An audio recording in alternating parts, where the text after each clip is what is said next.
Hello everyone, good morning. Welcome back to my channel little official study. हम पिछले video में noun और noun के टाइप्स बताए हैं। आखिर ये चीज किसमें पढ़ा रहे हैं? सब्जेक्ट फॉर्मेशन में। किसमें? सब्जेक्ट फॉर्मेशन में। जैसे देखिए, फॉर्म ऑफ सब्जेक्ट बना रहे हैं। सब्जेक्ट सेंटेंस बनाने के लिए सब्जेक्ट चाहिए। सब्जेक्ट में हम सब्जेक्ट किससे बनती है? देखिए, noun, pronoun, gerund, infinitive, clause. हम नाउन पढ़ा दिए हैं, अब प्रोनाउन, जेरेड, इंफिनिटिव और क्लाउज। अब आज का टॉपिक है मेरा प्रोनाउन। टॉपिक क्या है? प्रोनाउन।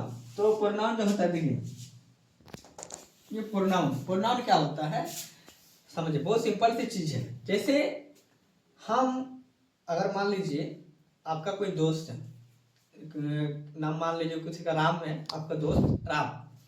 तो जो राम है, तो उसमें जो है आप नाम न लेकर किसी और चीज उसको बुलाते हैं। जैसे यार बोल के नाम नहीं बोलेंगे, लेकिन यार बोल के उसको बुला रहे हैं, तो उसी को हम प्रोनाउन कहते हैं। मतलब सीधा सीधी बात है कि नाम न लेकर किसी और चीजों से बुलाना। जैसे अगर मैं यहाँ पे कोई लड़का है, तो हम उसका नाम लेकर ना पुकारेंगे, बोले अरे इधर सुन। तो नाम को हटाकर कुछ ऐसा चीज हम डाल के उसको बुला रहे हैं या पुकार रहे हैं, उसी को हम प्रोनाउन कहते हैं। जैसे मान लो सीता गाना गा रही है, तो सीता को हटाकर हम क्या लगा देंगे? वह गाना गा रही है, सी सिंग हो जाएगा। मान लो वहां पे देख लिखा है कि sea is calling you, sea is calling you, वो आपको बुला रही है। तो मतलब अगर नाम ना लेकर, जैसे मान लो सीता आपको बुला रही है, तो यहाँ पे हम नाम ना लेकर कहेंगे कि वह आपको बुला रही है, तो यहाँ पे नाम नहीं लेंगे। कि अगर प्रोनाउन की जगह सी इज कॉलिंग यू लिखा हुआ है, लेकिन अगर हम सी को मिटा दें, सी को अगर मिटा दें, अगर लिखेंगे Sita, SITA, Sita, Sita is calling you, Sita आपको बुला रही है। थोड़ा अगर क्या बोल रहे हैं यहाँ पे, सीता आपको बुला रही है। लेकिन अगर हम ये सीता नाम लेकर सीता को अगर हटा दें, इसके जगह अगर हम सी लिखते हैं, क्या लिखते हैं? सी इज कॉलिंग यू। यहाँ मेरा सेंस तो चेंज नहीं हुआ, खाली बोलने का मतलब चेंज हुआ कि नाम ले लिए कि बोले कि वो आपको बुला रही है। तो मतलब वैसे वही है, खाली नाम न लेकर किसी और चीजों को बुलाना, उसी को हम क्या कहते हैं? प्रोनाउन कहते हैं।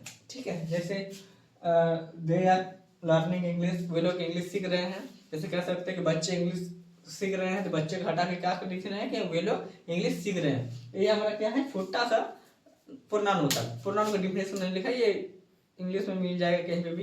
ये क्या बोलते हैं? इंस्टेड ऑफ प्रोनाउन, नाउन के बदले में जो चीज हम लिखते हैं उसी को क्या कहते हैं? प्रोनाउन। ठीक है। अब मेरा होगा जेरेंट। What is Geraint? ये जेरेंट क्या है? जेरेंट कैसे सब्जेक्ट है, अब हम जानते हैं जेरेंट कैसे। तो जेरेंट में जेरेंट क्या होती है? देखिए, जेरेंट जो होती है ये एक ING फॉर्म में रहती है। क्या होती है? ING फॉर्म में। जैसे लिखा रहेगा स्मोकिंग, वॉकिंग, और भी बहुत चीज आती है। मतलब हर फॉर्म में रहेगा, आपको देख के ही समझ में आ जाएगा। जैसे दिखा है one word in a sentence any noun और noun comes on the place of the subject or object on be noun and possesses the quality of verb and the noun both, and this is called gerund is always found in verb form and but uh, from but never show the sense। तो देखिए, तो होता क्या है gerund में? Gerund कहना क्या चाहता है कि जो भी चीज हम सब्जेक्ट की जगह में, कहाँ पे होगा ये? सब्जेक्ट पढ़े, सब्जेक्ट की जगह में जरूरी होगी। जेरेंड जो होता है सब्जेक्ट की जगह में या फिर ऑब्जेक्ट की जगह में आते हैं। ये कैसे आते हैं? वर्ब फोर की फॉर्म में आते हैं। जैसे यहाँ पे लिखा हुआ है कि smoking is injurious to health, दूसरा लिखा हुआ है आपका smoking is injurious to health, दूसरा लिखा है आपका walking is injurious to health. आपको अगर ये देख के आश्चर्य लगा कि स्मोकिंग, वॉकिंग, पार्किंग ऐसा वर्ड लिखा रहता है, जो वर्ब फोर के फॉर्म में रहेगा, और यही वर्ब फोर के फॉर्म में जो रहते हैं उसी को हम क्या कहते हैं? जेरेंट कहते हैं। मतलब देखिए, कोई एक सेंटेंस लिखे, क्या लिखे? हमको एक सेंटेंस लिखे। सेंटेंस में सबसे पहले क्या आता है? सब्जेक्ट। क्या आता है? सब्जेक्ट। बीच में क्या आएगा? वर्ब, और लास्ट में मेरा आएगा ऑब्जेक्ट। सेंटेंस में सबसे पहले सब्जेक्ट, वर्ब और ऑब्जेक्ट आएगा। सेंटेंस दो प्रकार तो कह सकते हैं, मतलब सब्जेक्ट जो बनेंगे या तो नाउन होगा या तो प्रोनाउन होगा, अभी तक वही पढ़ाए हैं।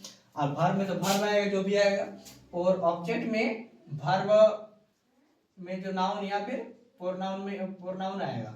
इसमें भी नाउन या प्रोनाउन है, लेकिन बीच में वर्ब आना चाहिए था। इसमें बीच में तो वर्ब आएगा, लेकिन यहाँ पे एक वर्ब फोर के फॉर्म में आता है। क्या होगा, जो वर्ब फोर यहाँ आना चाहिए था, लेकिन ये वर्ब फोर यहाँ नहीं रहेगा। ये उठ के या तो सब्जेक्ट की जगह बैठता है या तो कहीं कभी ऑब्जेक्ट की जगह। तो वर्ब फोर जो है उठ के यहाँ पे मेरा ऑब्जेक्ट में आ जाता है। मतलब यहाँ पे जो आईएनजी फॉर्म होगा, एक सब्जेक्ट और वर्ब होना चाहिए था, यहाँ पे आईएनजी फॉर्म में, लेकिन ये यहाँ नहीं बैठेगा। उठ के जगह ऑब्जेक्ट में बैठेगा या तो कभी उठ के मेरा सब्जेक्ट में बैठ जाता है। यही वाला जो वर्ब है, यही वाला जो वर्ब यहाँ होना चाहिए तो यहाँ पे रहता ही नहीं है। उठ के या तो सब्जेक्ट में बैठेगा और उठ के या तो ऑब्जेक्ट में बैठेगा, अपने घर में नहीं रहेगा। इसी को हम क्या कहते हैं, जेरेंट। इसी सिंपल सी चीज को जेरेंट कहते हैं। जैसे आप ये वाला चीज देखे ना, सब्जेक्ट में क्या होता है, नाउन, इसके बदले में क्या है, वर्ब आ गया है। क्या आ गया है, वर्ब आ गया, वो भी वर्ब फोर पार्ट। इसमें अगर वर्ब फोर अगर आ रहा है किसी भी सेंटेंस में, अगर पहले में या फिर लास्ट में, तो इसी को हम क्या कहते हैं, जेरेंट कहते हैं। और जेरेंट का समझिए ना, जेरेंट क्या होगा समझिए। जेरेंट जो होता है या तो सब्जेक्ट की जगह पर या तो ऑब्जेक्ट की जगह पर वर्ब फोर बैठ जाता है। क्या बैठ जाता है, वर्ब फोर। जैसे स्मोकिंग, वॉकिंग, उसके बाद आपका पार्किंग, ऐसे बहुत सारे वर्ड आते हैं जो यहाँ पे सब्जेक्ट की जगह पर बैठ जाते हैं। तो इसी को हम क्या कहते हैं, जेरेंट कहते हैं। अभी मेरे कहाँ तक हो गया, मेरा पहला पार्ट एक नाउन पूरा बता दिए हैं, प्रोनाउन हो गया और जेरेंट हो गया, तीन का हो गया। बाकी रहेगा आपका इन्फिनिटी और क्लाउज। ठीक है, इन्फिनिटी क्या होती है, क्लाउज क्या होता है, नेक्स्ट वीडियो में बता देते हैं।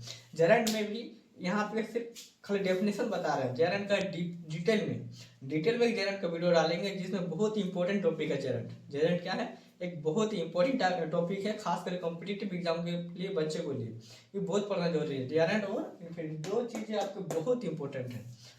ठीक है, तो आज के लिए इतना ही बस। नेक्स्ट वीडियो के लिए कमेंट में बताइए। Thank you.